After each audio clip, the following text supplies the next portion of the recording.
Hi there, ye weary souls, cast adrift on the rough seas of modern life. Welcome aboard Land Pirate Radio, the harbor where mystery, curiosity, and the unexplained chart our course through the chaos. I'm Captain Jeb, your guide on this dark and stormy night. Tonight's voyage, Santa's sleigh or UFO, we're taking a deep dive into the skies to uncover whether old St. Nick's ride is a bit more extraterrestrial than we ever imagined.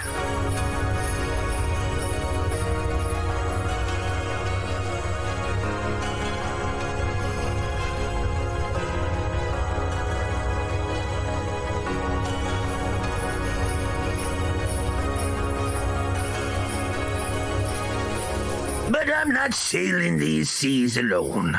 Special thanks to DJ from Calling All Beings for joining us on this quest into the unknown. And to our loyal deckhands, our mods, Ernie, Melissa, and Jessica. Your hard work keeps this ship from sinking. Now pull up a crate of grog, like, subscribe, drop a comment, and share this stream far and wide. The Land Pirate crew welcomes all who dare to dream beyond the ordinary. The skies may be cloudy, but I promise, tonight's destination shines bright. Now hoist the sails and let's begin.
All right, we're here. We're early. There's way more people here than I would have thought. Real quick, we have a new mod on the channel. AJ, thank you for accepting the invite to become a moderator. You always keep us laughing. You always keep things fun. Honored to have you here. Sherry D's here, Pierce here, Ernie's here, Amber KR's here, Miss Jess, Kat from Social Change Warriors, Megan Easton. I saw Woo Riders. I saw Gregor's here. Ashley's here from Australia. Dez. Sarah and Shock and Hora's here. Hello, Sarah. Good to see you. You guys, we have a very special night tonight. Like the radio show part, the radio show, as we say, it's more fun and it's light. And we're gonna see. Oh, I just cut my hair today, and I feel like I might have no. It was just part of my headphones flaking off. Oh, good. Is Santa's sleigh an old rickety sleigh, or could it be something that's been like gifted with like extraterrestrial technology? Do reindeers really fly, or could they have some kind of lost knowledge that has been imparted to an ancient civilization long ago? Rudolph's nose? Maybe it's like a GPS. We don't know. Those are things we're going to talk about later. We do have a guest, and it is my very first official guest. I had many people say, you need to talk to DJ from Calling All Beings. We feel like you guys would get along. It would be fun. You guys would have a really good time. So, we have DJ for about 30 minutes. We're going to bring him up first, and then we're going to roll into the radio show. You guys have already sent in some questions. If you guys have questions while you're in chat, make sure you put big red question marks in your comments so I can see them. I don't want to miss any of your guys' questions. So without further ado, let's, you know how we do around here. This one's for DJ because I don't think he partakes.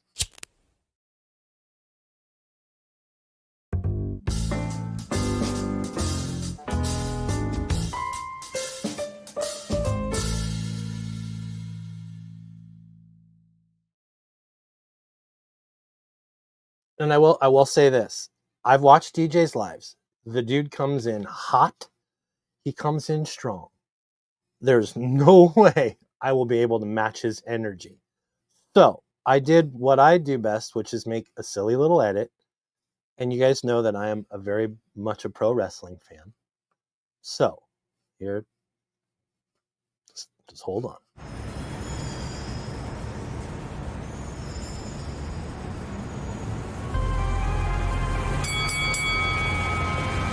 Tonight, on a very special episode of the Yule Chronicles, the Land Pirate Radio universe is about to explode with energy as we welcome a guest who is out of this world. From the depths of the cosmos to the front lines of the paranormal, he's the fearless captain of conversation, the pioneer of the unexplained, and the undisputed heavyweight of UAP discourse. Ladies and gentlemen, prepare yourselves for the one, the only, DJ from Calling All Beings. He's not just here to deck the halls, he's here to drop knowledge like Santa drops presents on Christmas Eve. Bringing his signature style, electrifying insight, and cosmic charisma, DJ is ready to blast through the mysteries of the season and beyond.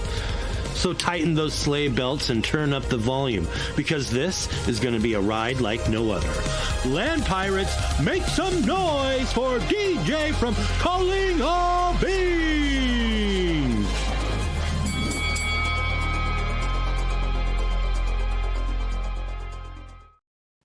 Ain't nobody in this space got production and videos and intro like Adam. So put your hands together. Man, for Adam! Oh, dude, wow. Can anybody give me an amen in this joint? Damn it. Yes.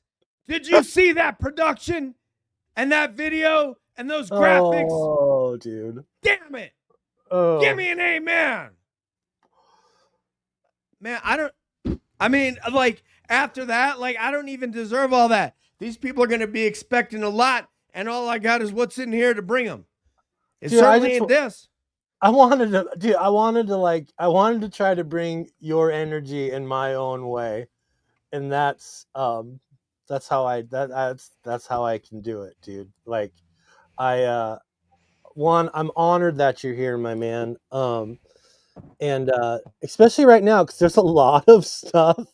There's a lot of stuff going on that I think people want to know about. You know what I mean? And first, I know a little bit of your backstory. Would you be willing to backstories can sometimes take, a whole segment of a show, right? But dude, I know you've done so much. You were in the Air Force. You've trained mixed martial arts. You've had a mixed martial arts podcast. You've done UFO, UAP stuff. And now you have a really, really awesome channel that is really focused on Free Karen Reed. And you've found a way to bring all these things together, and it fascinates me, man. So I know we've got some of your people here. My people, I'm sure most of my people already know who you are, but if there's anyone that doesn't know your background, go ahead and tell people about yourself, DJ. Real simple version is I grew up in a suburban kind of the country, the rolling hills, about 40 miles north of New York. That's where I had my UFO sighting at about 14 or 15. Was a special eds kid in middle school and high school. So I'm kind of like special ed, special ops. And then went to college, played football for a year. Unfortunately, my dad didn't see fit to keep me in college, keep paying for it. And my loan and government grants were not quite enough. So a couple years later, joined the Air Force. And then about 8 years into it, I got a job flying, ended up in special operations as a flight engineer on AC-130. Well, first of all, MC-130s, and then AC-130 gunships after that. Yeah, Ernie Birdie, that's what's up, homegirl. Special ed kids in the joint. And then, I've been an overseas contractor in Iraq and Afghanistan, stateside government contractor. I've worked as a civilian for AFSOC, contractor for AFSOC, and without going into detail, I work for Space Force now. Yeah. Wow. Okay, so Space Force. You hear Space Force, you're like, oh, that's interesting. Like, does he know anything? Like, I'm sure you might know stuff that you can't divulge, but I know I've had some people already send in some questions, right? And I think I wanna get to maybe because I watched you talk about the drones and all that stuff last night on your show, and I have a feeling people are gonna want to talk about that. But there are some questions that I think can kind of get us to where we want to go, but are interesting because I know this one. Someone sent this one in today. If I can find it. DJ, did you ever hear about George St. Pierre, the past UFC champ who claims he was abducted by aliens and had experiments done to him? Yes. He actually left the sport for a bit and everything after his experience. Really weird stuff. So Yes. this person asked and didn't know that you have some experience in mixed martial arts and you've trained other people. Say again, with MMA? Yeah. Oh, so yeah, real quickly, I was a training partner for a minute I was about 42 at the time, and the fighters were about 21 or 22. They're all Air Force guys, and I was a training partner for them before their first fight. And it turned out that they needed a coach when fight time happened because they didn't have any strategy. So I said, okay, well, I can do that.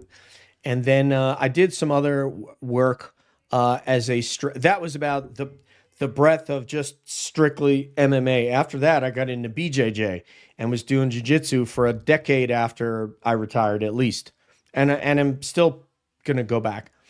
And so there are some other coaches that there's another coach, couple coaches that I don't want to name them because my bona fides, but I did do strategy work for those coaches and would come up with game plans and run it by them and see what they thought.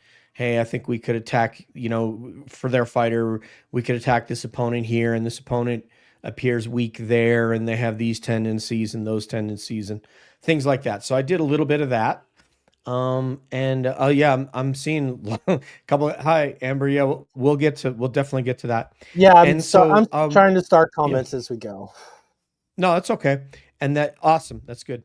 And so that's all that's about the breadth of MMA. But like I said, in the course of training BJJ, you end up, there are MMA guys in the gym, and I covered it as a journalist. So I got to meet a lot of guys and roll with a lot of guys. But, as far as MMA itself, I pretty much suck. But I did act as a training partner, training dummy, if you will, for guys that did fight very early on. And then later on, I roll with a lot of BJJ guys, and I also rolled with guys that were fighters actually as well, because they end up coming to the gym. And I made friends with some of them and have been invited to come and train with them. So, yeah. So as far as George St. Pierre goes, I've never even heard that he's had an experience before. Mm-hmm. And you can't speak for him, but can you tell me what generally his experience was? I to be honest with you, I don't remember the details of his experience, but because I've talked to so many experiencers. Hi, Kari, welcome. Hi, Shock and Hora. I've talked to so many experiencers that his particular experience escapes me, and it was unfortunate when you looked at Courtney and Deb last night. Hi, Ashley. Good to see you. they would, thank you, Gregor. Yeah, I should have said BJJ's Brazilian Jiu Jitsu. Sorry. So you saw Courtney and Deb last night say when somebody is Yeah. being sort of made fun of or belittled for their experience, those would be the kind of folks, I wanted to say ladies, but it's gender neutral in this case, that I would have directed GSP, please, George, call Courtney, call Deb, let them speak with you about your experience, and you're going to feel normal because you tell a bunch of idiots, and I have the most respect for fighters, but a lot of people in the UFC and commentators would make fun of George or make light of what he had. And it's like, dude, you don't know, man. Okay. Like, you weren't there. You don't know what happened to George.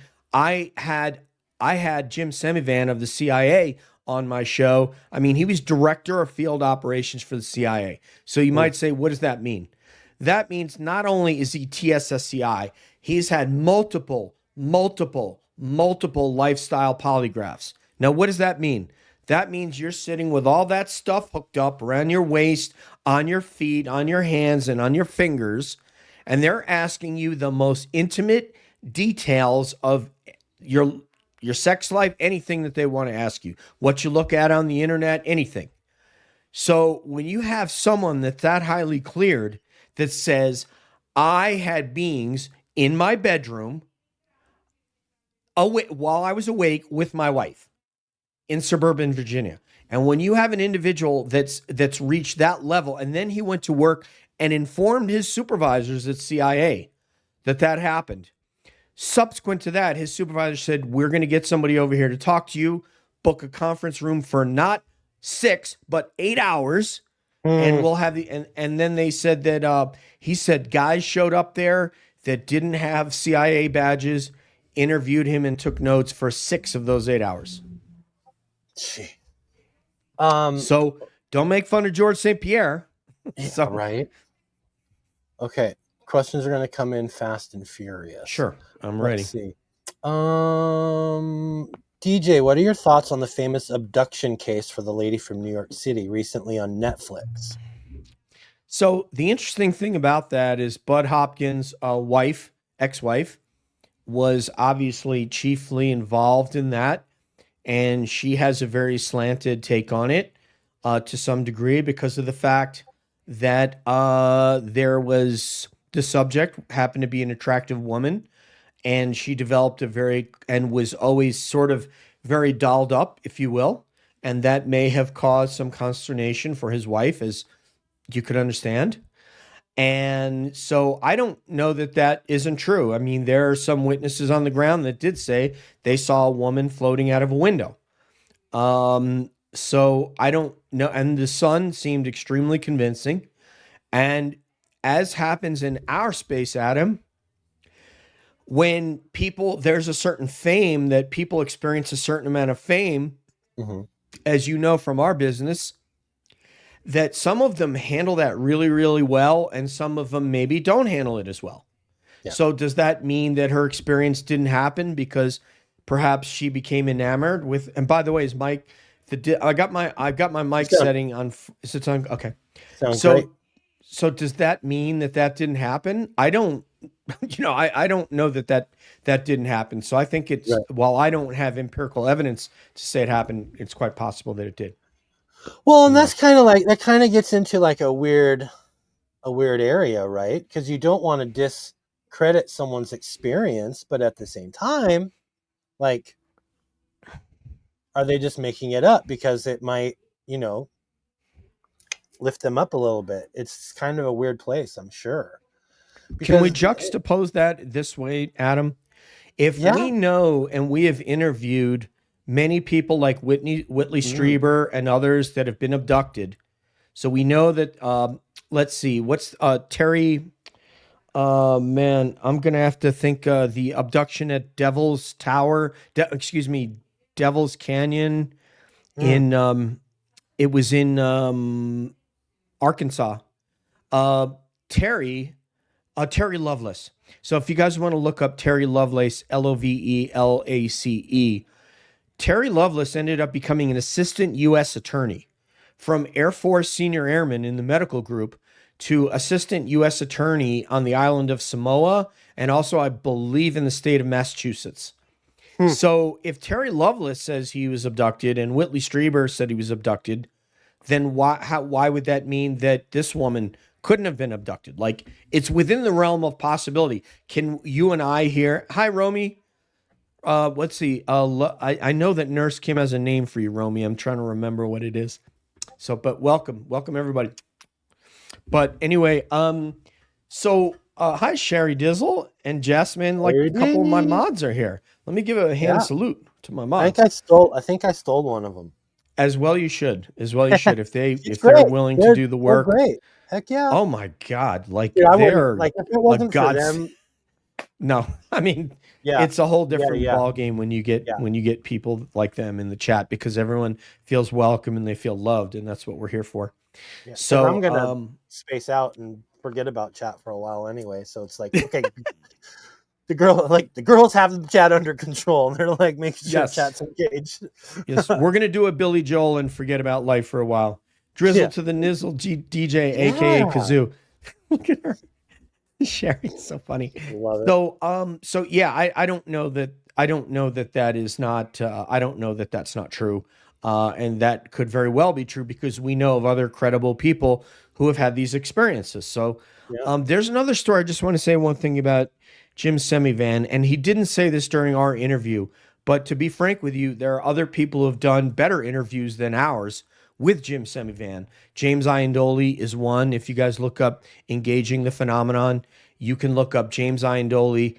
Did like 3 hours with him, and it's an amazing interview. James Iandoli is in the UFO space. He is just he's like the Joe Rogan. He's just the best interviewer, you know. And then there's another interview with a guy named Stewart that was absolutely phenomenal that Jim was on. That I love that interview with this guy Stewart. So I don't always think, oh, my interview with this person was the best. It wasn't necessarily. But what I have heard that happened to Jim. What's that? That's a trap we can fall into, right?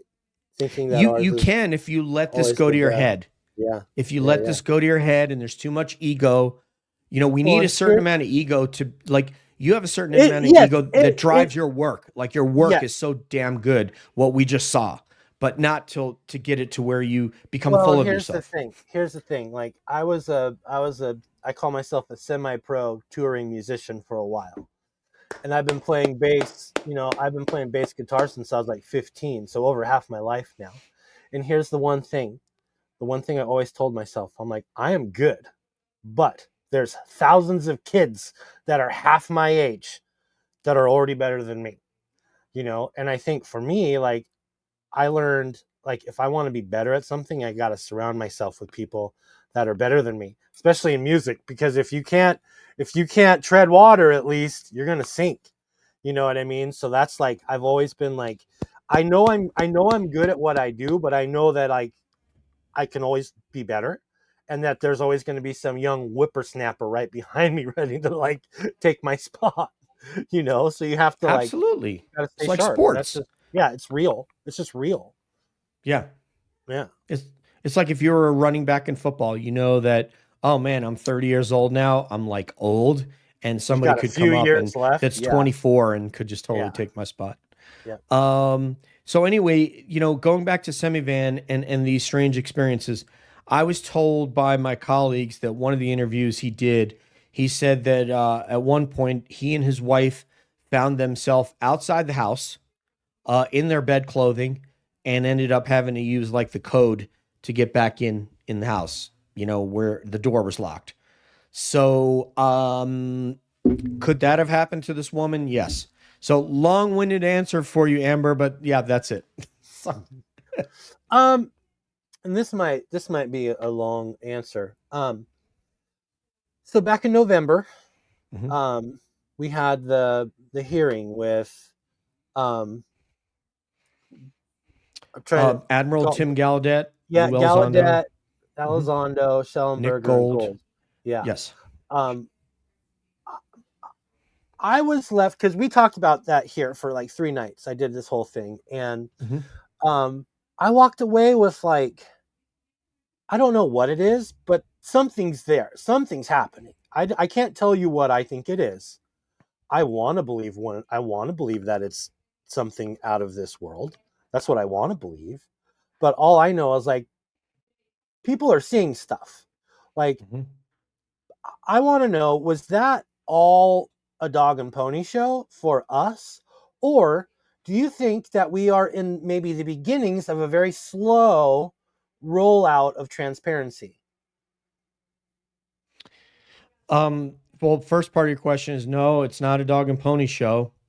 And B, I don't think it's a rollout per se. And this is why I say that. Because the people that you are seeing interview those four witnesses, just like the year before, do I get that right? One, Yeah, two, they yeah, it was did it. four witnesses. The year Yeah. before, there was three witnesses. There was David Grush, and all of you should Google the initial News Nation interview, 41 minutes.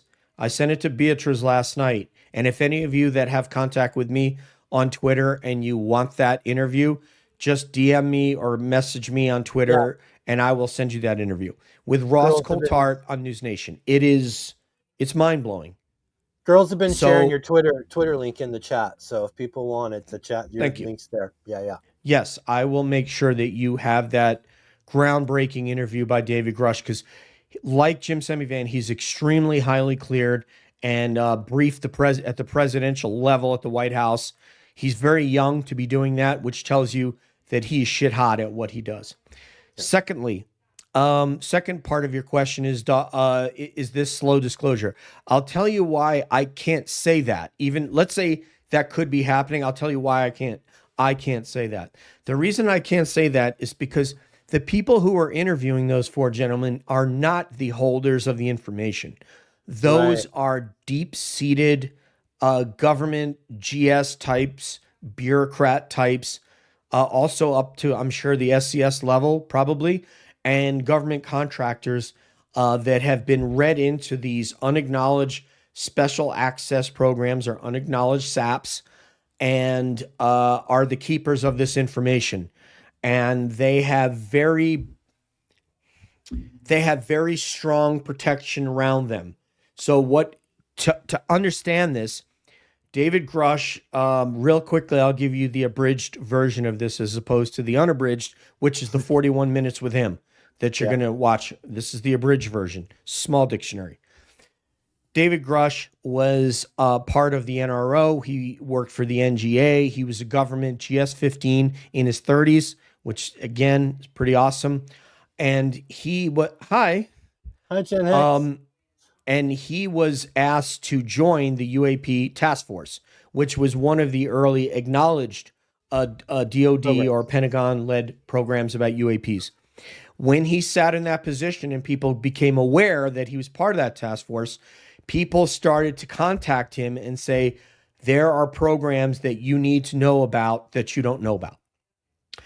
And some of them were people he knew. And because of classifications and because I have top secret SCI and Adam has top secret SCI, he doesn't get to know the information or the program I'm read into. And if I say compartmentalized, right? Compartmentalization. Yeah. And if I were to say, Adam, can you tell me about your program? No, I cannot. Yeah. Because the thing that Adam and I would lack is a need to know. Long story short, David interviewed 40 witnesses over the course of 4 years that told him there are UFO crash retrieval programs that this task force was not aware of. David, because he had remember we talked about multiple polygraphs? When you get to so many of those polygraphs, you're now eligible to be read into anything. Yeah. So David asked to get read into, he got the name of those programs or a program and asked the DOD to read him in, and they said, no. And he said, why not? And they said, because we said, no, you don't have a need to know. Well, of course, he put on his paperwork, his request for access. I do have a need to know. I'm the UAP task force. And they said, no, you don't. So then they started to perform what he called administrative terrorism against he and his colleagues. So that is why I don't call this a slow disclosure, because those congressmen, well-meaning congressmen, There's a bipartisan, cap. that you There's a ceiling, they right? can't, they are not read into those programs. And Yeah. so whether or not they're going to get access, maybe, will it be this year? Will it be next year? Will it be 5 years from now? Will this force their hand? Some of these drone incursions. Yeah. So, and that's kind of the other side, right? Like, the only way that we could ever get close is if they keep pushing, right? So it's Potentially, yeah, if they get to the right, but it's going to take the executive branch, because the executive yeah, branch can declassify anything. And if the president gets pissed off enough and decides that he's going to start firing people until he gets to a decision maker, it could happen. But consistently over the course of 80 years, this has not happened, including this administration, the last Trump administration, the Obama administration, the George W. Bush administration, and on and on and on, back to Harry Truman. So is this going to be the administration? There's no evidence to suggest that it will be, other than people's hope. Yeah. So, okay. This is going to be my last thing. Then we're going to try to race through some questions, because I want to keep you longer than what we talked about. Sure. Do you think, I have my thoughts on what the reason that they haven't, and they are not going to want to, unless, like, one, it's either contact is how we learn, right? Something happens to where they're forced to disclose, or we just don't ever know. Why? I have my thoughts. My main thought is, I think there's a large amount of the population of this world that wouldn't be able to handle it. True. That's one thing. Yeah.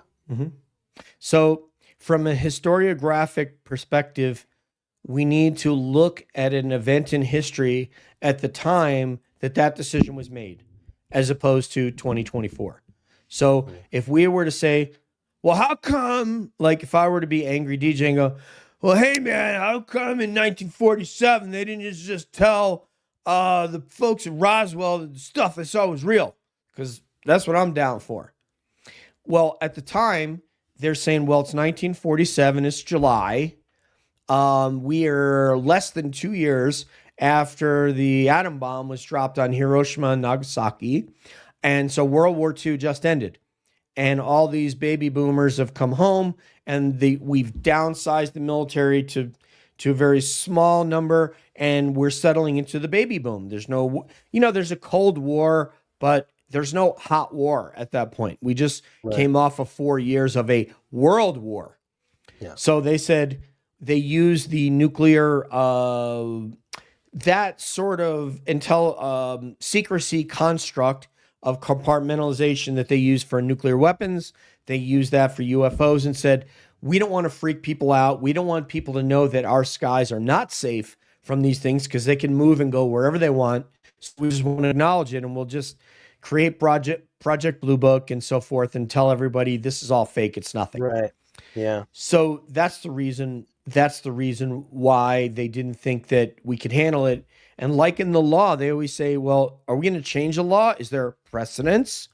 Well, there's no precedence to just tell people, because there's all these other concerns. What right now, Russia is guessing, what have we done with these craft? How many do we have? What have we learned about them? Can they compare and contrast what the Chinese and the Russians and other countries have learned about these craft based on their reverse engineering practices? So that's probably why. Do I agree with it? No, but I understand why they did what they did when they did it. But now they may be, as you mentioned a second ago, they may be forced to, because the objects themselves are self-disclosing. Yeah. Yeah. And self-disclosure, like, and that's a whole other can of worms. I got questions. There's some questions. Sure. Let's hit them up. Let's see. I know Courtney had some conversations. Okay, Courtney had some conversations with Jason Sands on his experience and encounter with a blue-colored alien while he was active duty. What Yep. are your thoughts? Yep. I've talked to Jason, had a phone call with him, and I don't have any reason at all not to believe that what Jason said is legitimate and what he saw out of the Nels range when he thought it was somebody broke down and it was actually a being. Jason was had a very high clearance for a security policeman. He traversed both from the Nellis Range to Area 51 and back. And I think he may have even done some contract work there. And so I believe Jason. When you talk to somebody, and those of you in the chat here, if you haven't had an opportunity to talk to a UFO experiencer, and hopefully and I'll endeavor to make that happen for Adam if he wants to. I will try to. Why not? I will get. I'm down. Yes, I can always and like here's the thing. Like I don't have any one set thing that I come back to. And I feel like this is kind of one that I feel like as time goes on, it's not going to change. There's always Right. going to be something to talk about. So I don't mind circling back to this certain phenomena because it goes along with everything that I do here. I'm all about the weird, the unexplained, the mysteries. Like you talking about a blue being makes me think to a show I did about Mount Shasta, where people talk about seeing tall white beings. Like that's Totally just literally insane. that's like 60 minutes away from me right now. It's my backyard. Like that's like we go there and we talk about that stuff. You know what I mean? So it's like I'm down. David Pilates did that whole. He did it 2 hours or something on Mount Shasta, and people disappearing up there under acting on very strange circumstances. Really, it's wild. I love the Mount Shasta business. But yeah, Jason is very, very credible.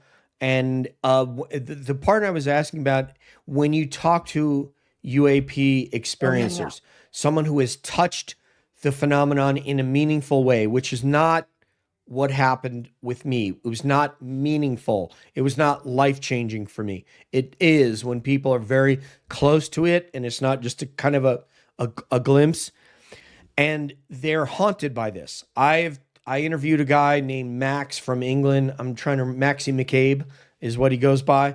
I've interviewed him. I've broke bread with him in England before because I went to England and met up at a bar with like a dozen UFO heads. And they're haunted by it. It's something that it becomes part of their life, and you can hear it. You can hear the emotion. And he is one of, I don't know how many UFO experiences I've spoken to. If I'd just say a dozen, but there may be more. I mean, I just haven't taken a check mark to them. So yeah, I believe Jason's experience is genuine. Ernie wants to know the movie Paul, how accurate? Unfamiliar with this movie.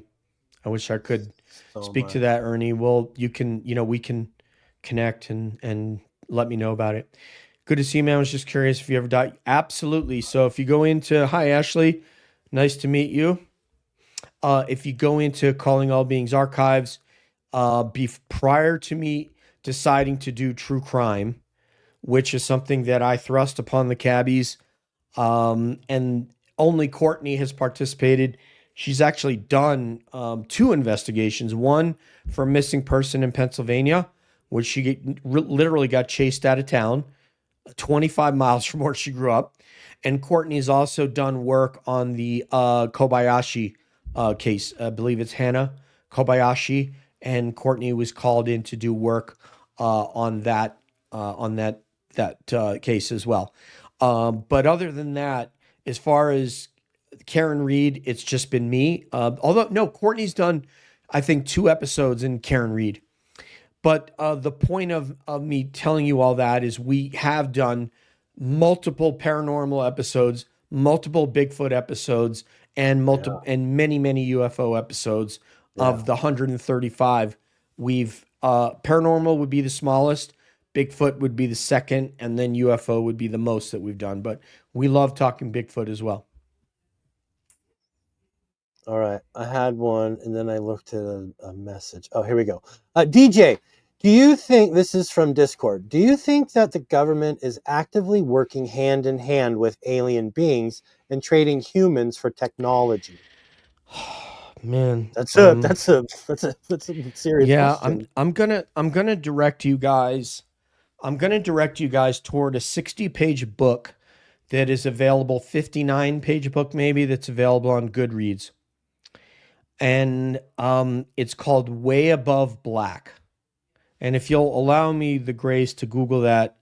Oh, Staff Sergeant Dan Sherman wrote this book. U.S. Air Force Dan Sherman. Way Above Black discusses this very topic.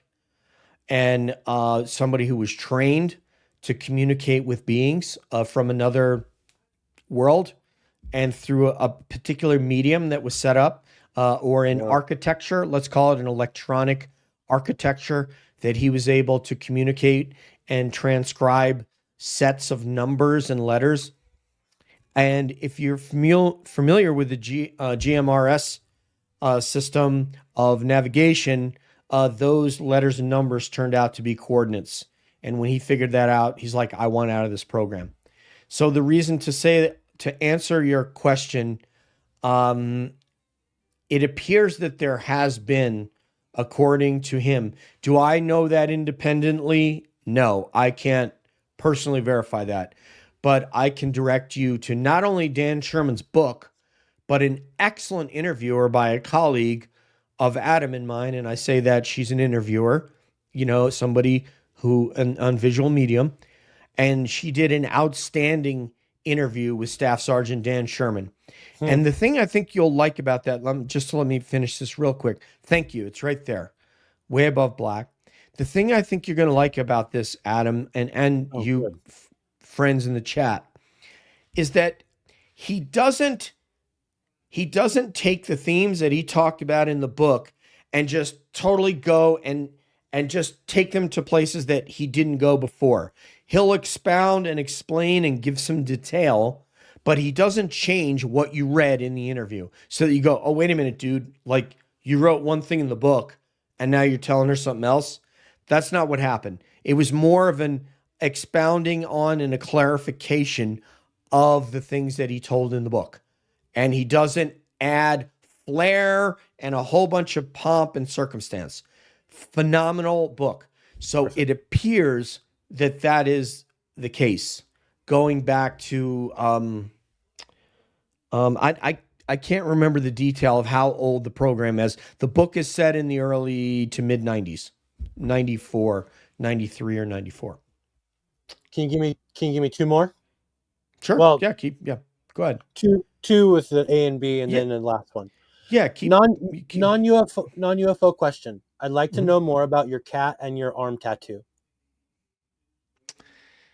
The cat, did they say? My cat? Yeah. Oh, Hera the cat.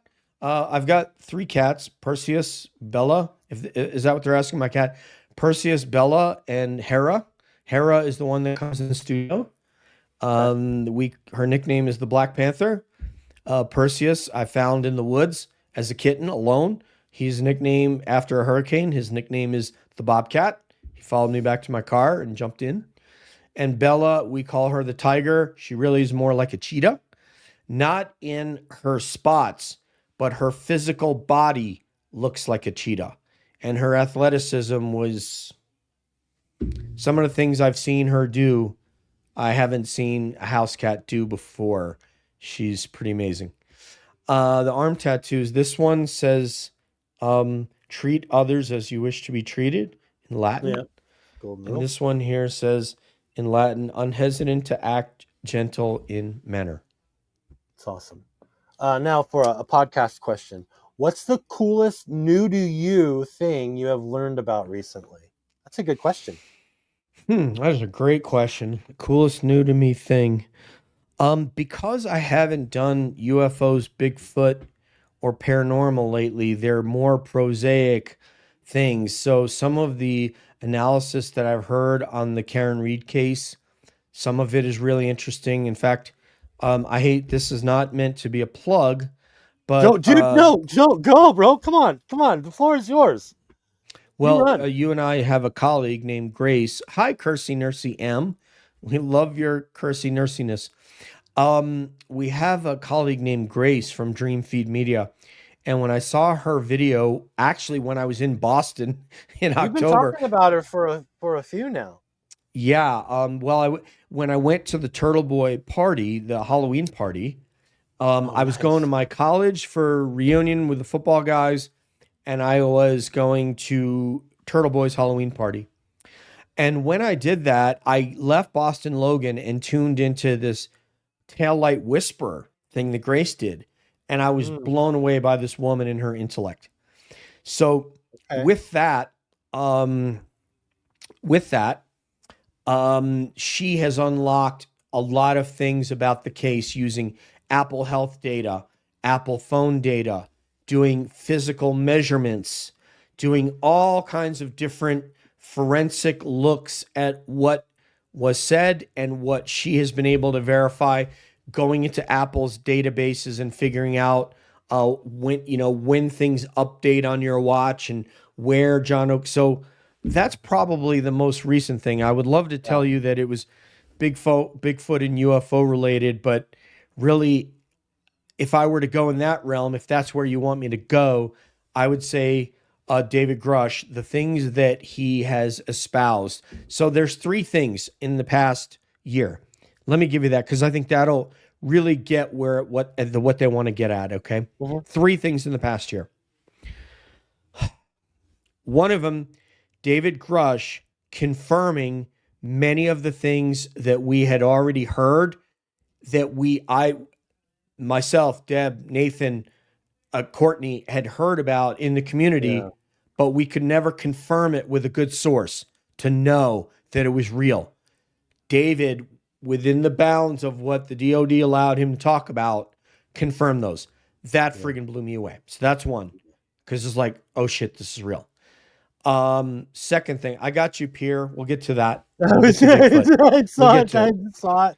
Hey, if you've got time, we'll do a few more. I don't want to rush you out. Okay. Yeah. Okay. Second one is Dan Sherman that we just mentioned in Way Above Black. Third one, and I'm going to tell you guys this. This is one I will put this out on my Twitter, and I will just tweet it out so you guys can see it. And I want you to have your mind open for this one, because your mind is going to tell you this is BS and I don't believe this. There was a video that was done purportedly at Area 51 in the 90s around that same time as Dan Sherman was going through that program and learning how to communicate with another intelligence, whatever that intelligence is. He doesn't even know, and he won't even guess. But that's something you're going to have to read in the book. So there was a video filmed at Area 51 with a person who was like Dan Sherman that is communicating through a glass with a being. And when you see this being, it's going to look similar, but not exactly to the gray alien that you have in your mind. Similar, not exactly, okay? It has the very slender neck, the big head, and you're going to see it move in certain ways where it's having a respiratory episode during the interview in which you'll see a counter. You're going to see the code, like a name of the program. You're going to see a digital counter. Yeah. You won't see anyone in the room except a small light upon the alien. And when I say light, not a light that's blinding, but just enough so you can physically see it. I judge that, and I said this in the UFO community when it's part of it, to be 100% genuine.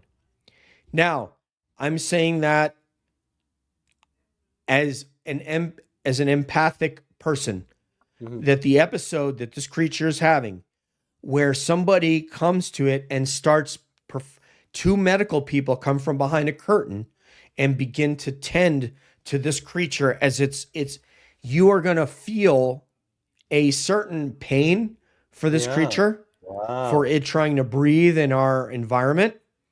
And I have spoken to one intel official who tells me he has seen videos like that. He doesn't want to confirm this particular video because it's open source, but he has seen something like that that made him feel sad. You feel angry, feel empathy. You feel empathy, and angry that we've kept a being like that that's probably scared and all that. I believe this is 100% genuine. Now, when I send you this video, you can scroll past all the BS up front and get to Victor, the man who has his face disguised, he's blacked out, has his voice disguised, that got this video in the 90s out of Area 51. He explains it. And the lingo that he uses is lingo that I believe to be genuine of someone read into a program and not an actor. Yeah. He also, when the interviewers are asking Victor, and he sold this for $40,000 at the time. And he did it not as like, oh, this is going to make me rich. You pay me for my time. I'm going to go in the studio. I'm going to watch this. I'm going to analyze it for you, and you're never going to see me again. And that's what happened. And I've interviewed people about this video, okay? And Victor felt the same. He felt empathetic for this creature. Yeah. He talked about the type of medical personnel that they had out at this base, and he said they're not the best medical personnel with a great bedside manner. They're there for their ability to be able to keep top secrets and to be able to get a security clearance. So I believe this creature to be 100% genuine as a non-human intelligence. After, there's going to be 2 rounds of him. You're going to see the video. You're going to see Victor narrate the video. And then afterward, you're going to see Robert Dean, a former Army intel officer with a top secret polygraph clearance, analyze this video. And the words you're going to hear come out of his mouth are going to be something analogous to, I don't know where you got this. I don't want to know where you got this. Oh God. But you got your hands on something very, very sensitive here. Very sensitive. And that's what you're going to hear from an intel official that's been read into programs like this, when he's watching the video and you're watching him see it in real time. Jesus. Okay, let's do... Those are the 3. Those are the 3. So, yeah. You blew my... I mean, I'm just kind of like mind blown. And I think a lot of the people in chat so am I. Whoa. So am I. Yeah. I'm blown away by these things, but it's real. You know, there's a real. I don't know. So as far as Bigfoot, there are so many different things. I interviewed the Navajo Rangers. I'm trying to think of their name. Jonathan and Stan. They've been profiled on History Channel. They've been on Skinwalker Ranch. I'm trying to remember Jonathan's last name. Stan is Stan Milford. They were Navajo Rangers in Arizona. They had basically a 3 or 4 state area of operations that they worked, and they're very confident that they have seen Bigfoot tracks that were here. They're tracking expert trackers, Native American guys, and then and then it's gone. Well, okay, with the ground, the terra firma here, the substrate, I should continue to see footprints, and I don't. So I'm not opposed to that theory at all. I believe that personally, this is just DJ now. I'm not the foremost Bigfoot authority, but I've interviewed a lot of people in Bigfoot by now. A lot of people. Thank God, because they trusted me to talk to me the way that Karen Reed people have talked to me. And that is the greatest gift you could give me, is your trust and your conversation. And so I've had that. So I believe they are a flesh and blood creature that walks the earth that has apparently some very special abilities, including glowing eyeballs, that we don't understand all of the things they can do, how they can be silent in brush, that physics says you shouldn't be able to walk silently. They are able to instill that fear using the I can't remember the vibration that they use, that lions use it to stun their prey. Bigfoot also uses that. The name is escaping me. So yeah, it's quite possible that they're interdimensional. We don't have any evidence of that, but I'm not opposed to that. Was there another one? This one. Steven Spielberg knows everything. Not a question, but A statement, yeah.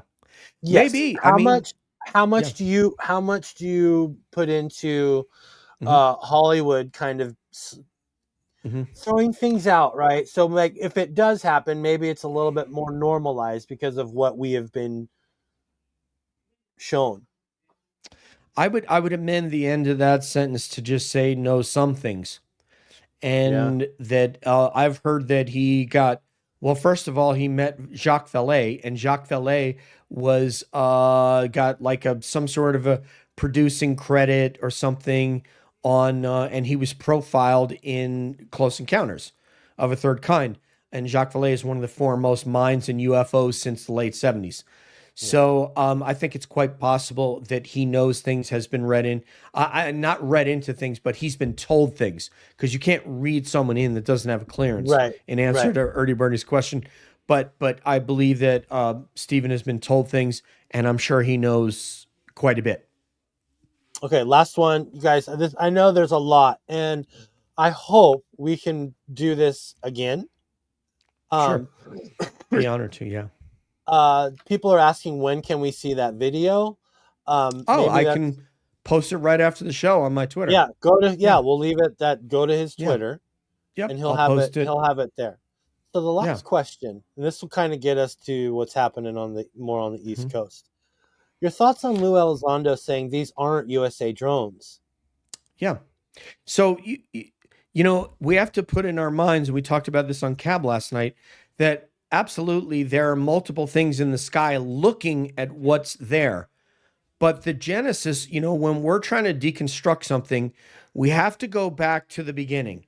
What happened? Okay, people in Jersey and Virginia and New York and now Massachusetts are looking up in the sky when they should be looking at their phone, and they're seeing something that they don't understand.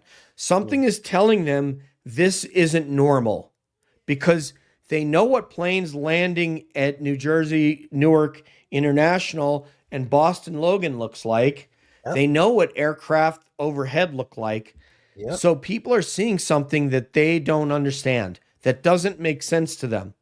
So what Lou is saying is, well, he's narrowing it down to these aren't USA drones, meaning it is not us flying drones trying to make you think there's something else. So if you ask me, there are some anomalous craft that are flying around that people are seeing. And then there are a bunch of prosaic and terrestrial drones, and drone is a blanket term, that are also looking at them. Yes. Possibly MQ-9 Reapers, possibly MQ-1 Predators, helicopters that have nice IR sensor balls on the front of them, possibly AC-130 gunships, possibly other types of the sheriff's drones, DOD drones. You bet my sweet ass my drone would be in the air. Yes, of course. If you had IR, absolutely. And especially if you had IR camera on it. Department of Homeland Security drones. So there are multiple assets up there that people are seeing, but what they're looking at is what is anomalous up there to figure out what the hell is this. What do you think it is? Final one. Oh, I mean, I believe there are anomalous. There are some UFOs that are probably visiting. And so it's a multitude of things, right? Yeah, I mean, I haven't even tweeted this out, but I spoke with, if you guys want to follow somebody on Twitter that is the most, he's one of the... Leave a bread trail. Post his, make him go to your Twitter for this too. No, you guys can put this in the chat for me, because I can't post anything in the chat because I'm on. It won't allow me to. But Oh, dude, I'm it would sorry. allow it. No, it would only allow me if I were on YouTube, I suppose. But I'm not in there. But anyway, it's at Chris UK Sharp, at Chris UK Sharp. And Chris sent me some stuff today about more of these sightings over at RAF Lake and Heath and Mildenhall. Chris has been referenced by Jeremy Corbell. He's referenced by George Knapp. He knows Susan Goff, the Pentagon public affairs officer. Chris is one of the foremost journalists in the world for UAPs, and he writes for the Daily Mail. And his own rag is called the Liberation Times.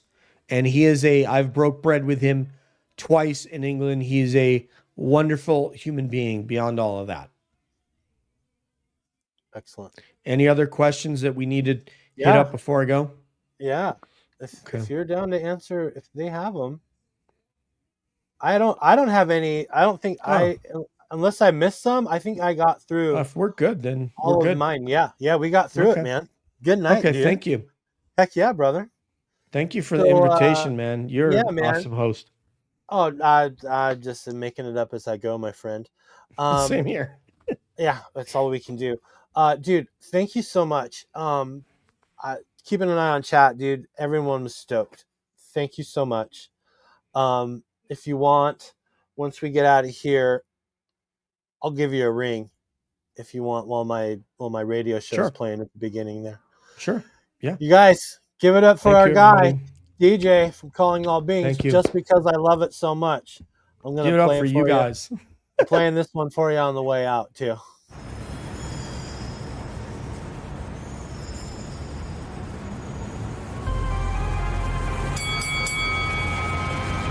Tonight, on a very special episode of the Yule Chronicles, the Land Pirate Radio universe is about to explode with energy as we welcome a guest who is out of this world.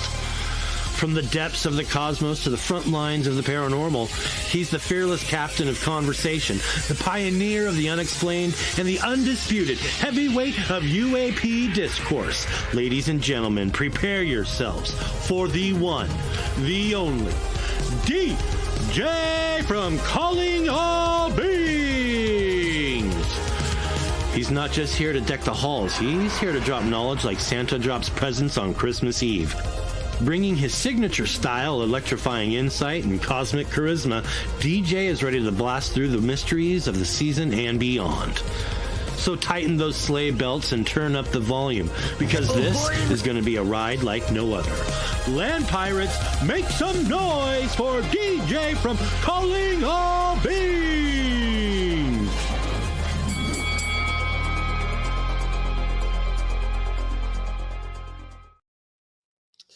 All right. Wow.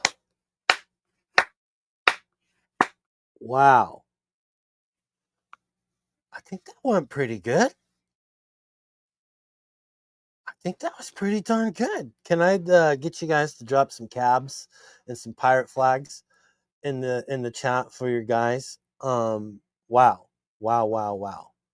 That was, and we haven't even gotten to like my radio show yet. So if you're new here, I usually come on talk for anywhere from 15 to 30 minutes by myself about nothing. And then I have like about a 30-minute pre-produced radio show. And tonight it's about Santa's sleigh and a UFO. Santa's sleigh really a fancy spaceship? I don't know. So we are going to we're going to jump in. If you guys want to hang out, it's about 30 minutes. This is where it just kind of like chill. You don't even have to watch. It's more of a listening experience. If you have headphones, I recommend headphones or earbuds. Go ahead and hang out in the chat. I'll be in the chat. Maybe if DJ's chilling, he can jump in the chat if he wants to hang. I only told him I wanted 30 minutes of his time, and I feel like he's given us over 45. And that, you guys know how I feel about time. Time's the most valuable thing that we have. And he spent his valuable time with me. You guys are spending your valuable time with us. And I appreciate it. So let's watch chapter 8 of the Yule Chronicles on the, part of the 12 Nights of Land Pirate Christmas. Ahoy, me hearties, and welcome aboard the 8th voyage of the Yule Chronicles. Captain Jeb here, guiding this jolly ship through the stormy seas of Christmas lore and legends. Now, before we dive into tonight's mysteries, let me take a moment to roast our landlubber hosts, Adam and DJ.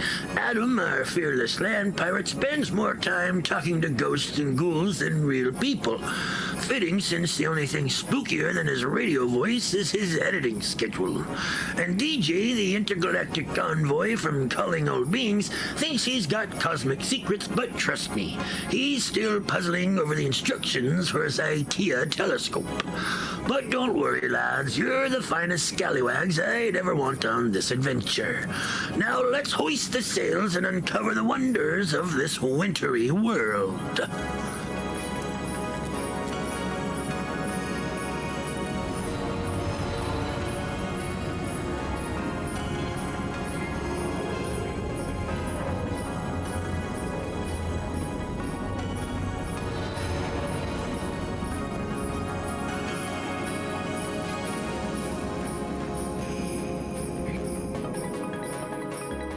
Welcome, landlubbers and cosmic wanderers, to the Yule Chronicles. Tonight's episode is a mind-bending holiday treat where the jolly meets the extraterrestrial. What if Santa's sleigh is more than a magical ride? What if it's an advanced UFO capable of interstellar travel? And let's not stop there. What if Rudolph's glowing nose is actually alien tech, and reindeer flight is the result of ancient extraterrestrial engineering?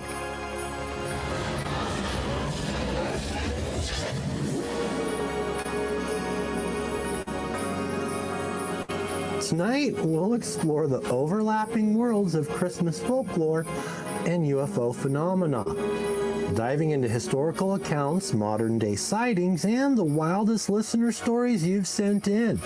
So grab some hot cocoa, adjust your tinfoil hat, Ernie, and let's uncover whether Santa Claus is a cosmic traveler. Ho, ho, hold on tight. It's gonna be a wild ride.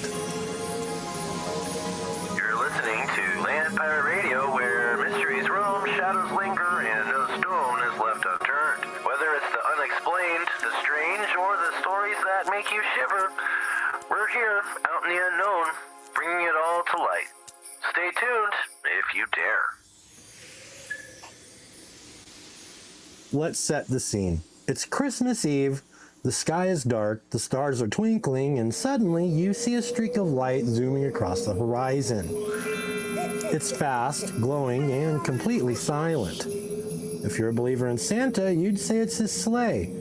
But to UFO enthusiasts, that's a classic UAP sighting. Think about it. Santa has all the hallmarks of a UFO encounter. Glowing lights in the sky? Check. Impossible speeds? Check. Ability to defy the laws of physics and vanish without a trace? Double check. Even NORAD tracks Santa every Christmas Eve. And while it's officially for fun, you've got to wonder, what are they really keeping tabs on? Are they following something out of this world? Maybe Santa's flight path crosses interstellar highways we haven't even discovered yet. After all, he's been defying human logic for centuries.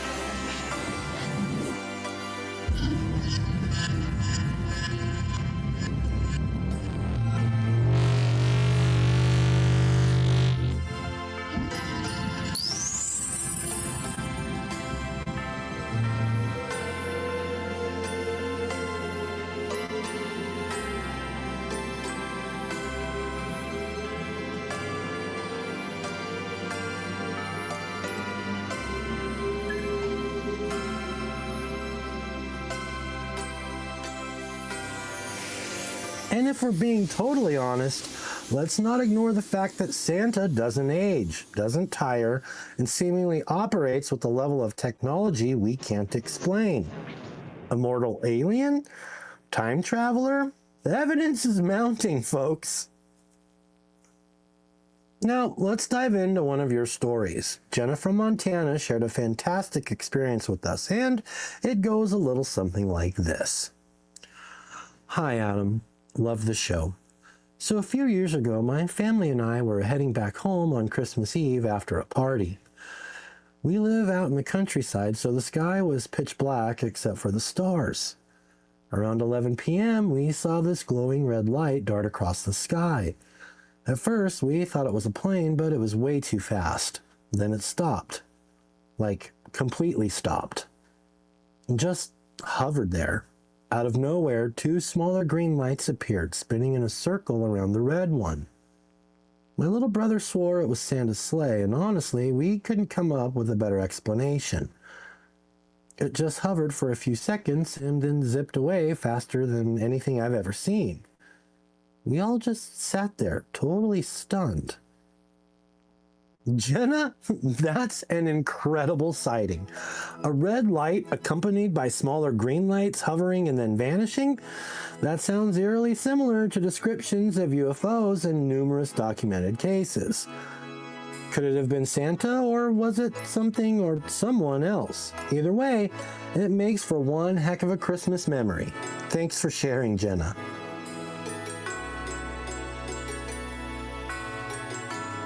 This holiday season, we unwrap more than gifts. What if Christmas isn't just a season of joy and tradition, but a portal? A thin place where the fabric of time, phrase, and the past, present, and future meet. From families discovering Christmas mornings they've never lived, to travelers stepping into Victorian Yuletide scenes they can't explain, we'll examine real-life tales of holiday time slips and glitches in the Matrix. Is the spirit of Christmas more than just emotional? Could it be temporal? Join me, Adam, on Land Pirate Radio as we explore these haunting, heartwarming, and mind-bending stories. Because maybe, just maybe, time doesn't flow, it loops. Yule Chronicles Episode 9, Time Slips and the Holiday Spirit, streaming live this Friday night only on Land Pirate Radio.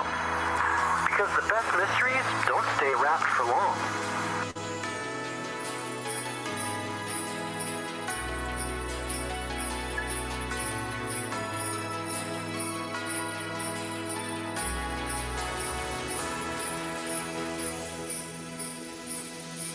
Now, let's talk about Santa's trusty companions, his reindeer. Flying animals that pull a sleigh? That's a tough one to explain in our natural world. Unless, of course, we consider the possibility of extraterrestrial influence. Reindeer have been central to Siberian shamanic traditions for thousands of years. Shamans believe that reindeer could guide them to the spirit world. But what if these spirit guides were actually something else? Some researchers speculate that ancient tales of flying animals or glowing creatures could be interpretations of alien encounters. And let's not forget Rudolph, the most famous reindeer of all. His glowing red nose? Sure, the story says it's magic, but doesn't it sound more like a guidance system or even a tracking device? Maybe Rudolph is the key to helping Santa navigate Earth's atmosphere and beyond. I mean, the song itself says you'll go down in history, and he certainly has. Now, let's hear from Miguel in Texas. Miguel writes, "Hey Adam, this is going to sound weird, but hear me out. Last Christmas, I was sitting outside on the porch with my dog enjoying the quiet. Around midnight, I noticed a streak of blue light in the sky. It didn't look like a meteor or anything. It was moving too smoothly. It flew in an arc, and then this crazy thing happened. It split into two lights and zigzagged before disappearing. The next morning, my neighbor told me he saw the same thing, and I joked that Santa must have had a breakdown mid-flight. Now I'm wondering, was that Santa or maybe his support crew following behind?" Miguel, I love this. The idea of Santa having a cosmic pit crew is both hilarious and oddly plausible. After all, no one covers that much ground without a little backup. Maybe Rudolph's taking the lead while the elves handle tech support in orbit.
Let's turn to Christmas traditions rooted in celestial events.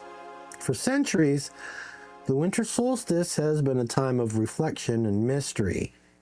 Ancient cultures celebrated the return of the sun, and many of their stories involved heavenly beings or otherworldly phenomena. Ancient cultures celebrated the return of the sun, and many of their stories involved heavenly beings or otherworldly phenomena. Take the Star of Bethlehem. The Bible describes it as a bright light that guided the wise men to Jesus. Some researchers argue it wasn't a star at all, but rather a UFO. Think about it. A hovering, purposeful light that moves in specific directions? That sounds more like advanced technology than a natural star. Maybe Santa isn't the only one who's been visiting Earth during the holidays. Perhaps the entire Christmas story is intertwined with celestial or even extraterrestrial intervention.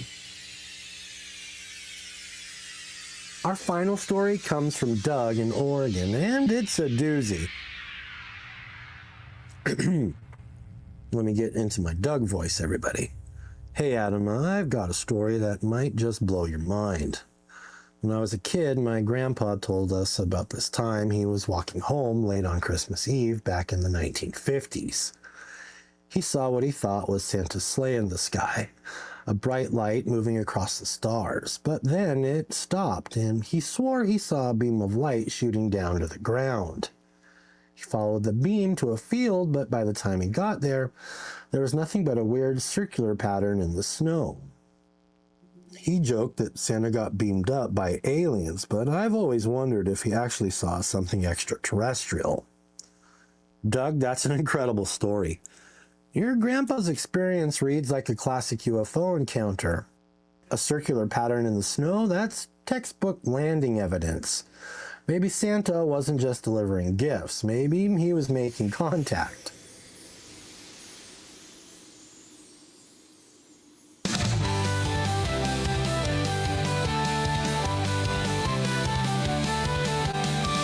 Deck of Alice, neath the stars so bright, the Yule log glowing in the winter night. With a mug of grog and a hearty cheer, we'll tell the tale of a pirate's year. Yo ho ho, it's Christmas on the sea, with jingle bells and a pine cone tree. Land pirates gathered, the wind sings low, a merry, merry Christmas wherever we go. Hey!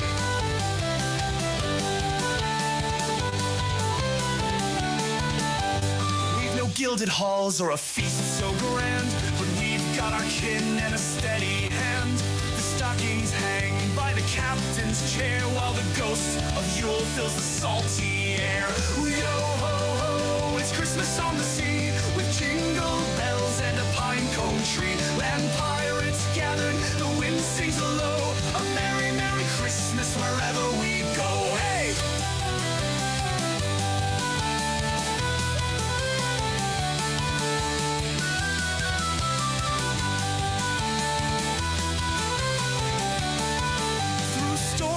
tides we've sailed all year, but on this night there's joy and cheer. The stars above like a treasure map guide us home to the world's kind lap.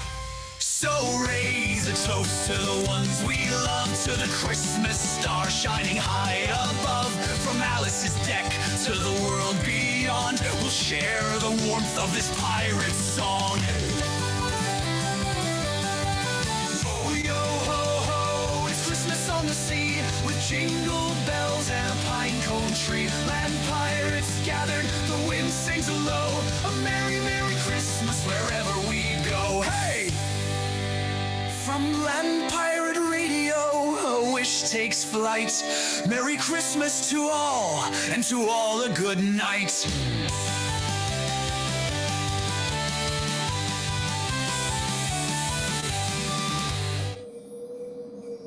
Ahoy, me hearties, Captain Jeb here, inviting you to check us out on Discord at the Pirates Cove.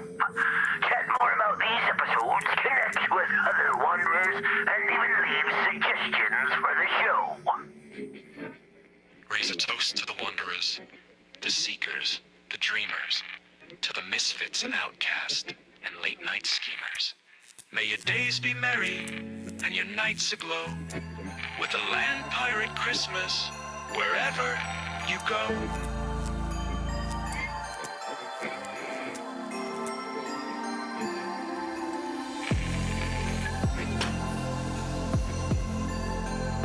So, what do we think, folks?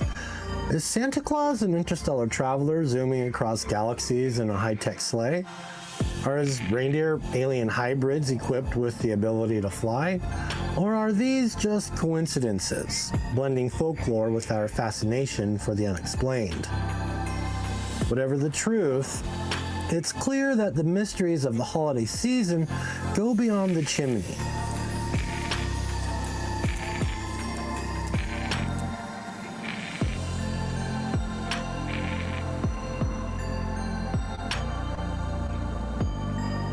Thank you to everyone who shared their stories tonight. It's your curiosity and imagination that keeps this show alive. Don't forget to share your sightings, theories, and Christmas UFO stories in the comments. Until next time, stay curious, stay skeptical, and keep looking to the skies and the rooftops. Merry Christmas, and may your holiday season be out of this world.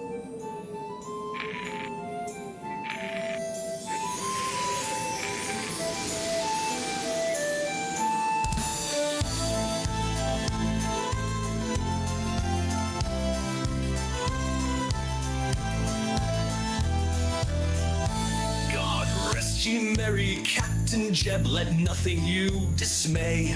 For plundered gold and treasures vast you stored along the way, to save us all from dreary lives and show us pirate sway. Oh, tidings of rum and ale, rum and ale.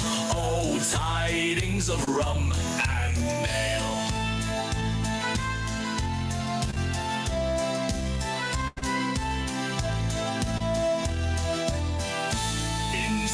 So wild your ship did sail through tempests fierce and wide. Your cunning and your crew prevailed, no storm could break your stride. From taverns deep to ocean sweep, your legend far and wide. Oh, tidings of daring tales, daring tales. Oh, tidings of daring tales.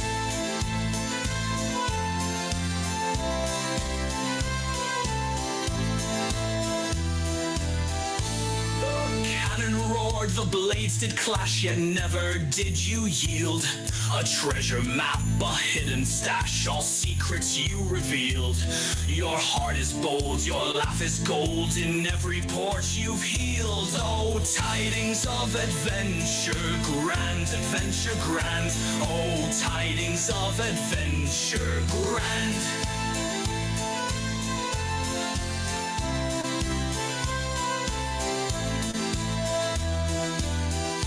So Here's to you, our Captain Jeb, our leader, fierce and true. With cutlass bright and lantern lit, we'll always follow you. May winds be fair, the stars alight, to guide your stalwart crew. Oh, tidings of pirates, cheer, pirate cheer. Oh, tidings of pirates, cheer.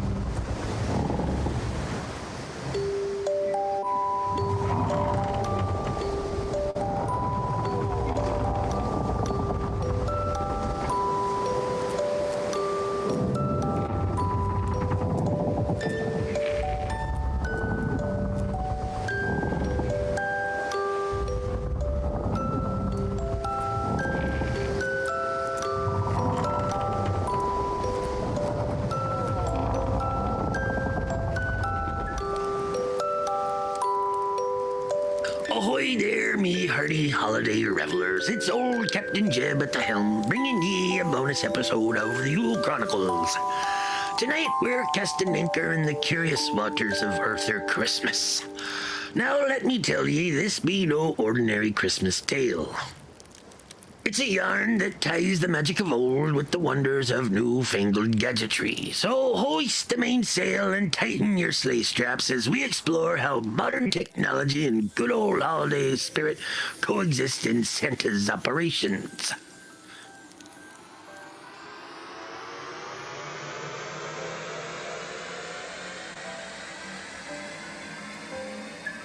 Back in me day, aye, and likely in your day too, Santa was but a jolly old chap in a sleigh pulled by 8, maybe 9 reindeer.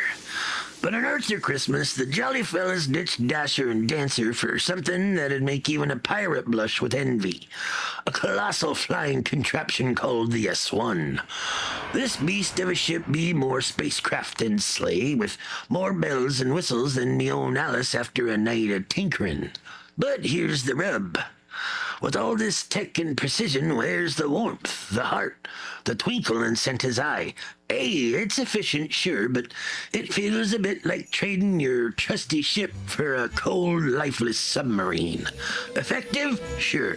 Magical? Not so much.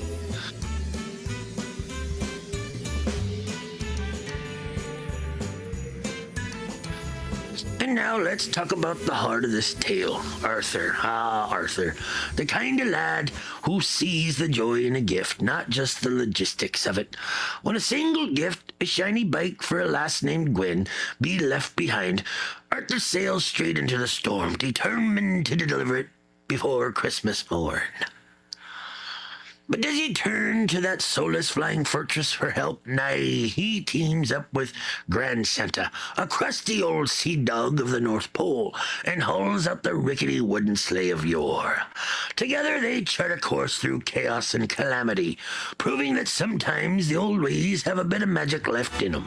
Aye, it's a tale that tugs at the heartstrings and reminds us why we hold tight to tradition, even as the tides of time roll on. Dasher and Dancer, Prancer and Vixen, on Comet and Cupid, Donner and Blitzen. Ho, ho, ho, ho. Lead the way, Rudolph. Ho, ho, ho. Now, here's the thing, me mateys. Arthur Christmas ain't just about Santa and his family squabbles. It's about us, too. Look at our world today, full of gadgets and gizmos that do the heavy lifting. We've got apps for gift buying, drones for delivering, and more screens than stars in the sky. But where's the magic in that? Where's the love and care that makes a gift more than just an item? Now, don't get me wrong. Technology ain't the villain here. Like Arthur shows us, it's all about the balance. When ye blend the efficiency of new with the heart of the old, ye get something truly magical. Aye, like a pirate with both a trusty compass and a fancy GPS.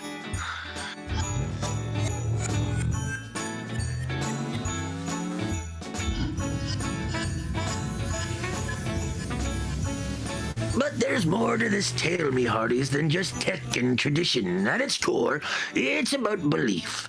Arthur believes in Christmas with every fiber in his being, so much so he brings Grand Santa's dusty old sleigh back to life. It's a lesson for all of us. The magic of Christmas ain't in the gadgets or the traditions, but in the belief that drives them. And if you ask this old captain, that belief, the kind that lights up children's eyes and brings strangers together, that's the real treasure of Christmas.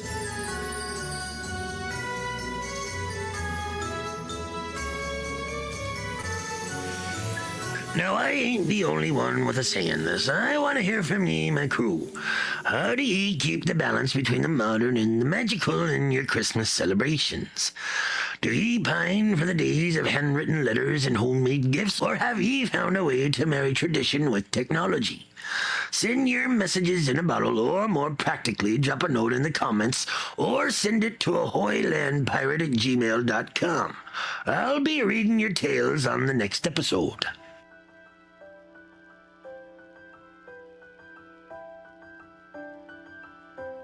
So, what have we learned, me hearties? Arthur Christmas reminds us that technology ain't the enemy, but it's no replacement for the heart and soul of the season. Whether you be riding a high-tech sleigh or a rickety old wagon, it's the love, care, and belief that makes the journey worthwhile. And speaking of journeys, don't miss our next full episode of the Yule Chronicles, where we'll be talking about time slips and glitches in the Christmas season. Is the holiday season a spiritual or temporal thin place where the past, present, and future can collide? Until then, keep your hearts warm, your mugs full, and your sails steady.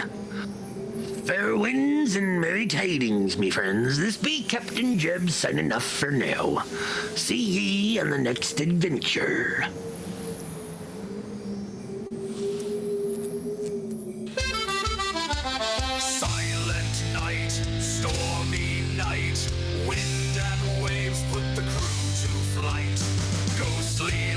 Lanterns in the dark, glowing bright on Alice's ark. Sing me hearties, bold and free, sail the depths of mystery. Hoist the sails, the spirits call, through the mist where the shadows fall. Sing me lads, let the tales unfold. Pirate hearts are brave and bold.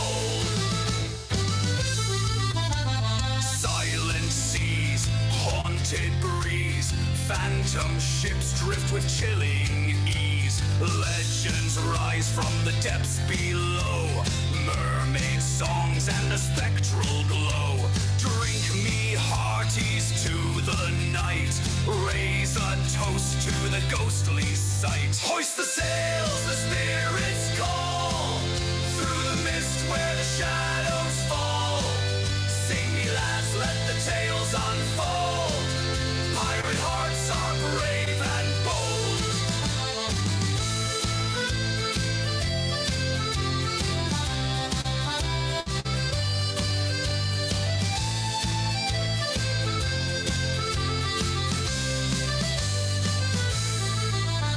Silent night, tales take flight. Land pirate radio burns so bright. Stories spun round the lantern's gleam of haunted shores and the strangest dreams. Roam me hearties across the sea, chasing endless mystery. Hoist the sails, the spirits call, through the mist where the shadows fall. Sing me lads, let the tales unfold. Pirate hearts are brave and bold.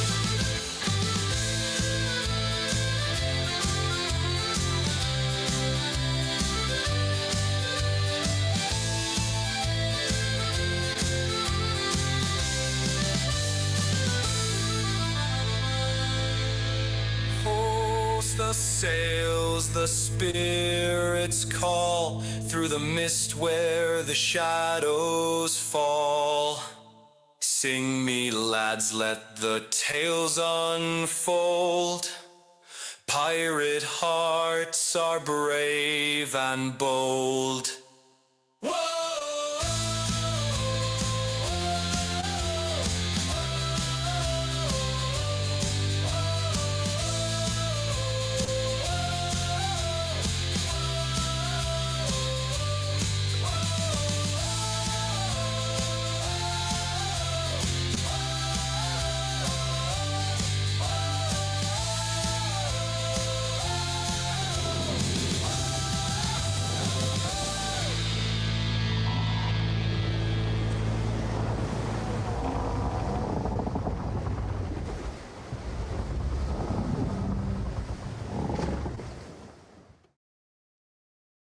How's everybody doing? It's been a wild ride tonight, everybody. Holy crap. That was awesome. I don't know if it gets better than that, then wow. That'll be real good, maybe. You two bad actors in the house. Hello, friend. Good to see you here. Who do we got still here? Jess is here. AJ's here. Star Z's here. Hello, Star Z. Good to see you. Kersey Nursey M's in the house. Did I already say Des? Des is here. Hello, Julie. Sherry D's still hanging. Man, we had some homies up on deck today. That was awesome. Holy crap. Hudson's here. Satan. Hello, Satan. Hello, Satan. Jeb was here. Jeb was chatting it up. DJ hung out in the chat for a little while. Shit. Midichlorian's lurking. Amber's still here. Wow, everybody. Darlene, you know what, Darlene? Because I forgot earlier.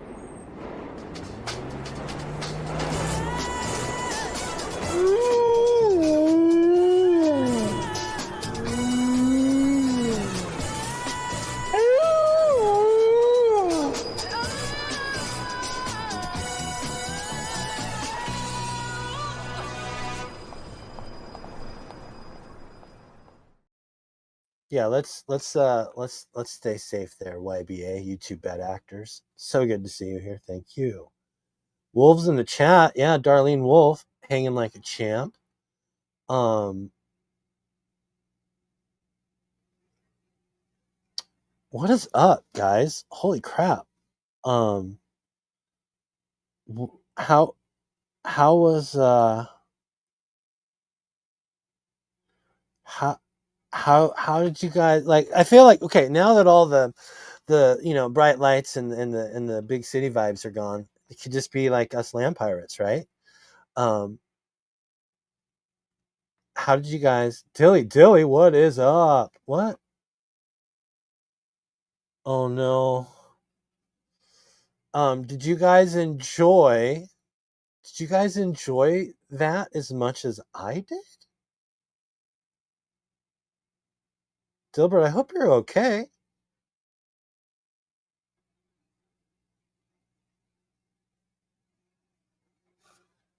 Yeah, it was kind of like it was a little, I wanted to make it a little special.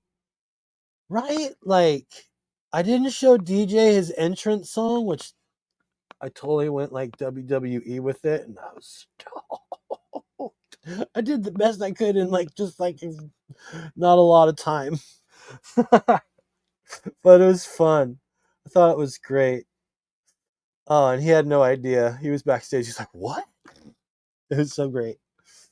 Oh man, that was fun. Like I hope that's like I hope that there's more of that kind of stuff involved, because like I can do some research.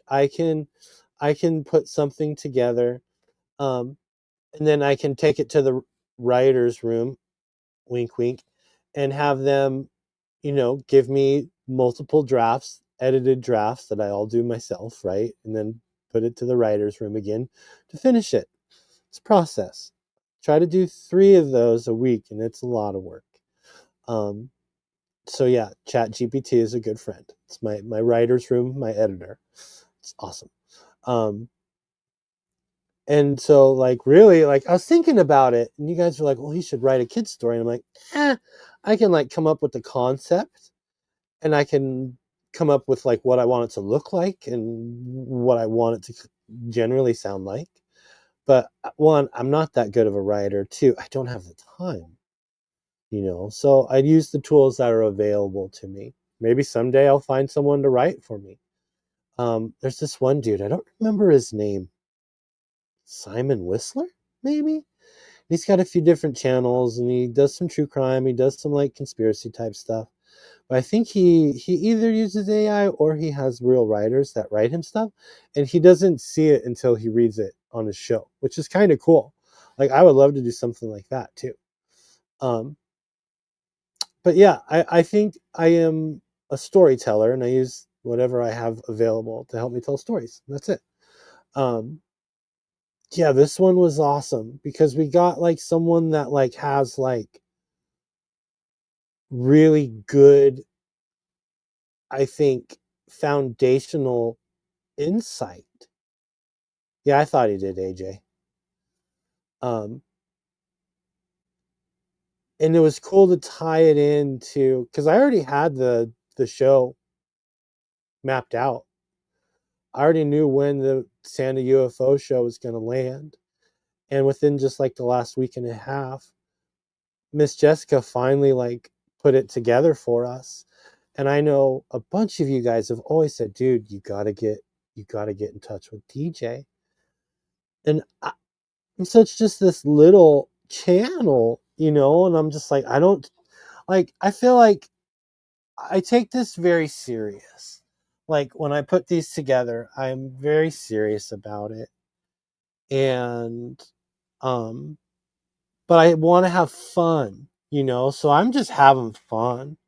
Like that's it, man. And dude, to have DJ as like my first like scheduled thought out guest,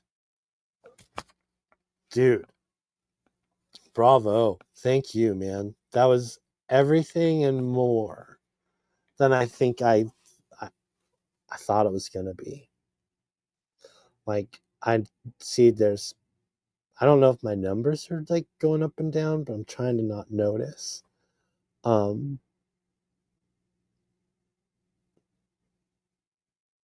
that was just awesome. And it's like, I want to do more of that where I can have someone that is not even an expert, but someone that's just more knowledgeable than I am. Because it adds to what I'm trying to share. Because I'm trying to share stuff that is legit, but also do it in a way that's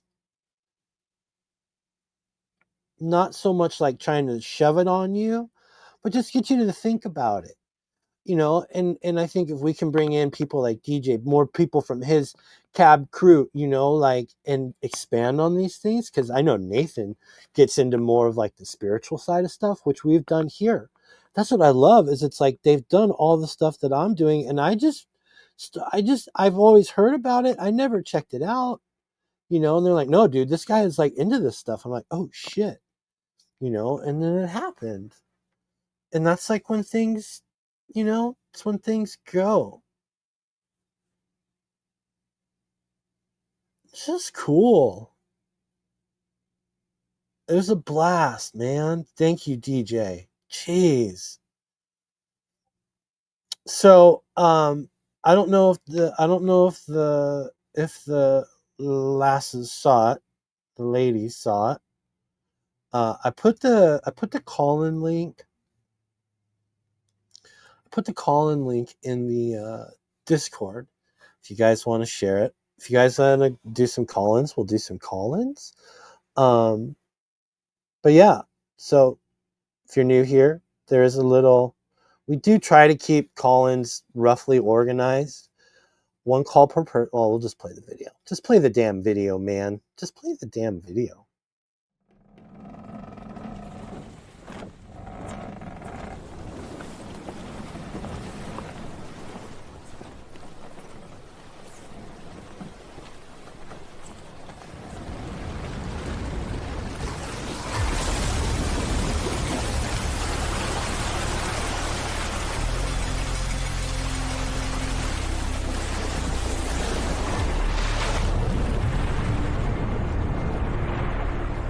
Mateys, welcome to the Land Pirate Radio call-in line. Think you've got what it takes to climb aboard and join the conversation?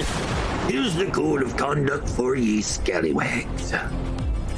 Rule the first, 1 call per pirate per episode. No double dipping, no exceptions. We love ye, but let others grab the wheel. Rule the second, Keep your tales under 10 minutes. Ramble on longer and you'll be tossed to the digital plank. No hard feelings.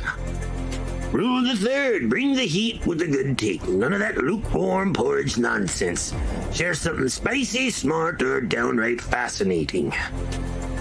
Rule the fourth, show respect to the captain, that's me, your fellow crew, the viewers, and be ready to dive into group chatter. No mutiny or you'll be marooned faster than you can say landlubber. So grab your phone, steady your nerves, and let's make some radio magic. This be your time to shine or sink. Call now and join the pirate's life on Land Pirate Radio. Yarr.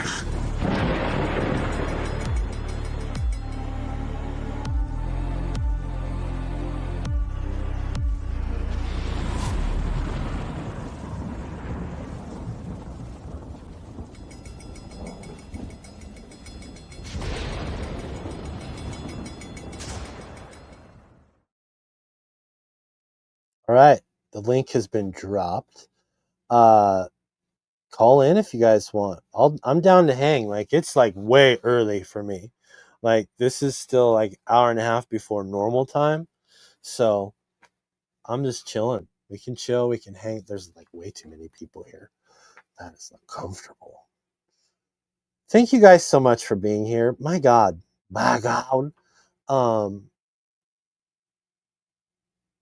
It was awesome. It's a great night. What do I have? Do I have anything? Oh, wait. I totally, sorry, stone to the bone moment.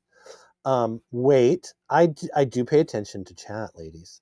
I saw what you requested, and I think it's a damn good idea. It's a damn good idea. By God. Happy holidays. Happy holidays. All right now, Bing, you've learned your lyrics now, yes? You're goddamn right I did. So, no more shenanigans. Come on, who are you talking to here? Right. Yeah, well, let's roll it. Hey, Claudia.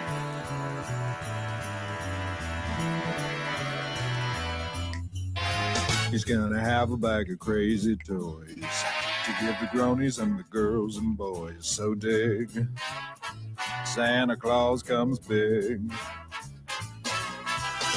He'll come a-calling when the snow's the most, when all you cats are sleeping warm as toast, and you're gonna flip when old Saint Nick tries to take a lick of your peppermint's dick. Wow, Bing, that was actually pretty good. But you're hitting the fourth syllable on peppermint stick a little hard. We just want to make it very clear that you're saying the word stick. Let's just take it from that line. And you're gonna flip when old Saint Nick tries to take a lick of my peppermint's dick. Bing, you're pausing in the wrong spot. What you're doing is you're saying peppermints, and then you're saying the word dick. It's supposed to be peppermint stick. You understand? Peppermint's dick, that's what I'm saying. Say peppermint. Peppermint. And then say stick. Stick.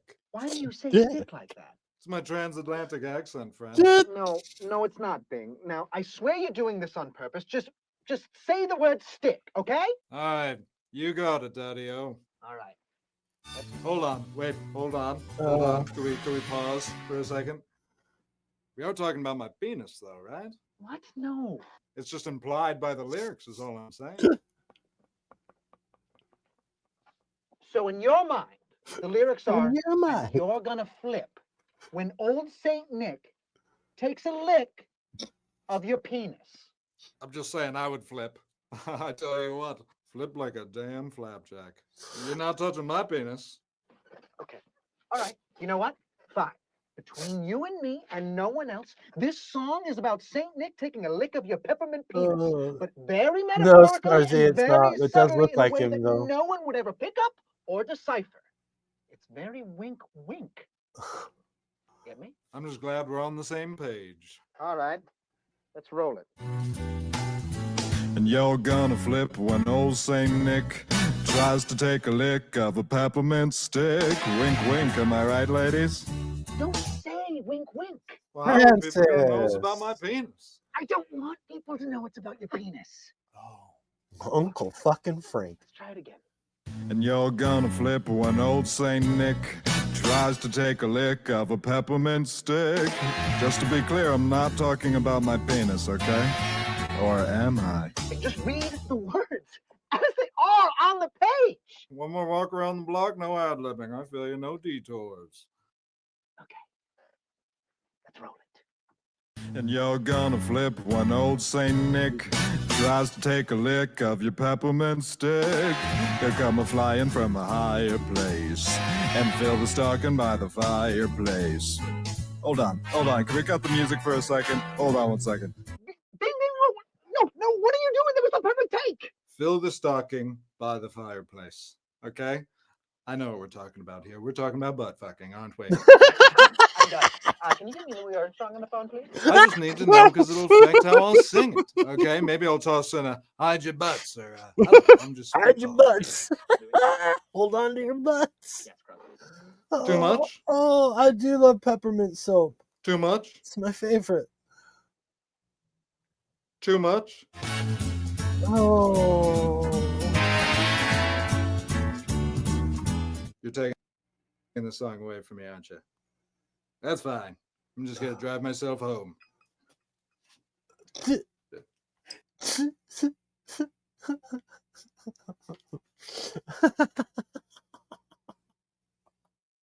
Oh, that shit's good.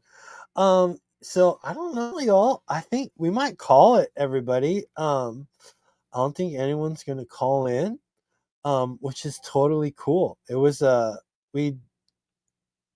we got a lot of questions in with DJ, you guys, and it was like I want to give you guys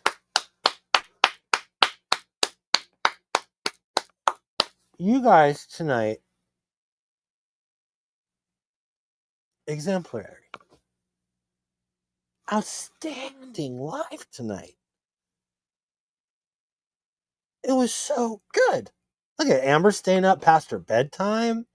I feel like you guys were like feral, but you guys didn't get too feral, and I told you just go full feral. But like you guys were like awesome. Uncle Frank's here. Uncle Frank's really the uncle that taught me how to like do some drugs. That's my party uncle. It was a really fun night, you guys. Wow. Julie, thanks for being here. Ashley, thanks for tuning in from Australia. I love my mods. AJ is a new mod, but I feel like AJ's been hanging with all of us for a long time. And I look at these guys as, my mods. I want people that get the community and get the vibe, because they can help. And they're, I think, I tell them, I'm like, you guys are leaders in this community, and it's my joy and my honor to get to we work together. We do this stuff together. Like I try to keep them, I try to keep them as informed and I sneak previews of stuff before anyone else sees it. I might pop in a random premiere every now and then just because I sometimes go rogue and go, off the reservation, but whatever. It happens. Yeah, man, it's just about by cool I mean unhinged sometimes. It's just nice to it's just nice to be in a group of people that just kind of care about each other. You know, like, just care about each other. And it's really special.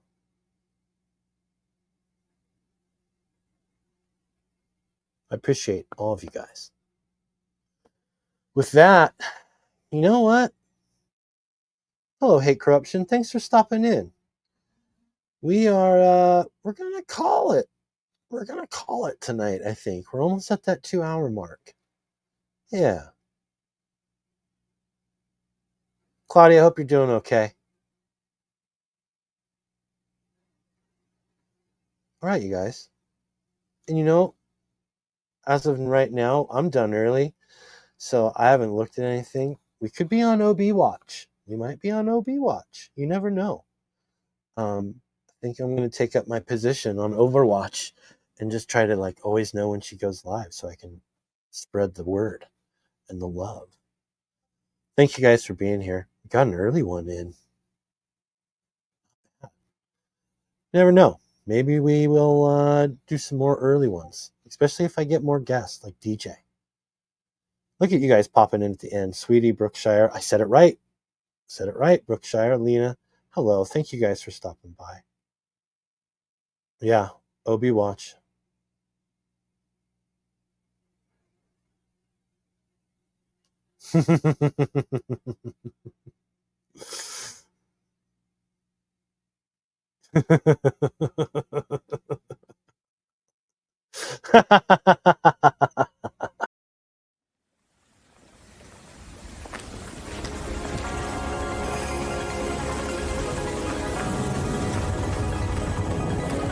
Well, me hearties, as the stars fade into dawn, so ends our journey through the strange and wonderful world of Santa's sleigh or UFO. We may not have all the answers, but the questions, those be the real treasure.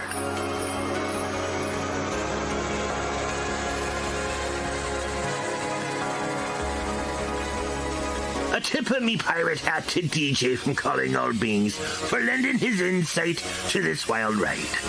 And to our mighty mods, Ernie, Melissa, and Jessica, your steady hands keep us on course as always. If ye found a spark of wonder tonight, do your duty as part of the crew. Like, subscribe, leave a comment, and share this tale with your mates. The more the merrier aboard the land pirate ship.